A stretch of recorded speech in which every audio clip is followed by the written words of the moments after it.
ವಿಶ್ವದ ದುಬಾರಿ ಕಾರ್ ಮತ್ತು ಹೆಲಿಕಾಪ್ಟರ್ ಅನ್ನು ಹೊಂದಿರುವಂತಹ ಕರ್ನಾಟಕದ ರಾಜಕಾರಣಿಗಳನ್ನ ತಿಳ್ಕೊಳ್ಳೋಣ. ಮೊದಲನೇದಾಗಿ MTB ನಾಗರಾಜು. ಮಾಜಿ ಸಚಿವರಾದ ಇವರು ರೋಲ್ಸ್ ರಾಯ್ಸ್ ಪ್ಯಾಂಟಮ್ 8 ಅನ್ನು ಹೊಂದಿದ್ದಾರೆ ಮತ್ತು ಇದರ ಬೆಲೆ 12 ಕೋಟಿ. ಉಡುಪಿಯ MLA ಆದ ಪ್ರಮೋದ್ ಮಾಧವರಾಜ್, ಇವರ ಹತ್ರ ರೋಲ್ಸ್ ರಾಯ್ಸ್ ಗೋಸ್ಟ್ ಇದೆ. ಅದು 2015ರಲ್ಲಿ ಕೊಂಡುಕೊಂಡಿದ್ದಾರೆ ಮತ್ತು ಇದರ ಬೆಲೆ 5.5 ಕೋಟಿ. ಮೂರನೆಯದಾಗಿ ಯಡಿಯೂರಪ್ಪ. ಇವರು 2009ರಲ್ಲಿ ಸರ್ಕಾರಿ ಕಾರ್ಯಕ್ರಮಗಳಿಗೆ, ಪಕ್ಷದ ಗೌರವಕ್ಕೆ ಮತ್ತು ರಕ್ಷಣೆಗೆ ಬಳಸ್ತಾ ಇದ್ದಾರೆ. ನಾಲ್ಕನೆಯದಾಗಿ ಗಣಿದಣಿ ಅನ್ಸ್ಕೊಂಡಿರುವಂತಹ G. ಜನಾರ್ದನ್ ರೆಡ್ಡಿ ಅವರು. ಇವರು 2008ರಲ್ಲಿ ಇದನ್ನ ಕೊಂಡ್ಕೊಳ್ತಾರೆ. ಬಳ್ಳಾರಿಯಿಂದ ಬೆಂಗಳೂರಿಗೆ ಓಡಾಡೋದಿಕ್ಕೆ ಅಂತ ಇದನ್ನ ಬಳಸ್ತಾ ಇದ್ದಾರೆ.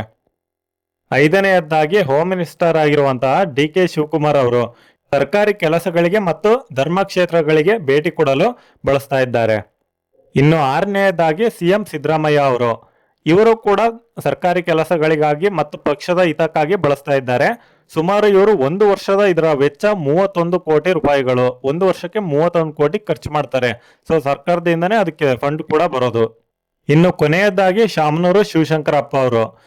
ತುಂಬಾ ಜನ ಅನ್ಕೊಂಡಿದ್ದಾರೆ ಇವ್ರ ಹತ್ರ ಇರೋ ಕಾಪ್ಟರ್ ಇವ್ರದೇ ಅಂತ. ಸೊ ಅದು ತಪ್ಪು, ಅದು ಇವ್ರದ್ದಲ್ಲ. ಇವರು ಅದನ್ನ ಬಾಡಿಗೆ ತಗೊಂಡು ಓಡಾಡೋದು. ಇವರ ಸ್ವಂತ ಹೆಸರಲ್ಲಿ ಆ ಕಾಪ್ಟರ್ ಇಲ್ಲ.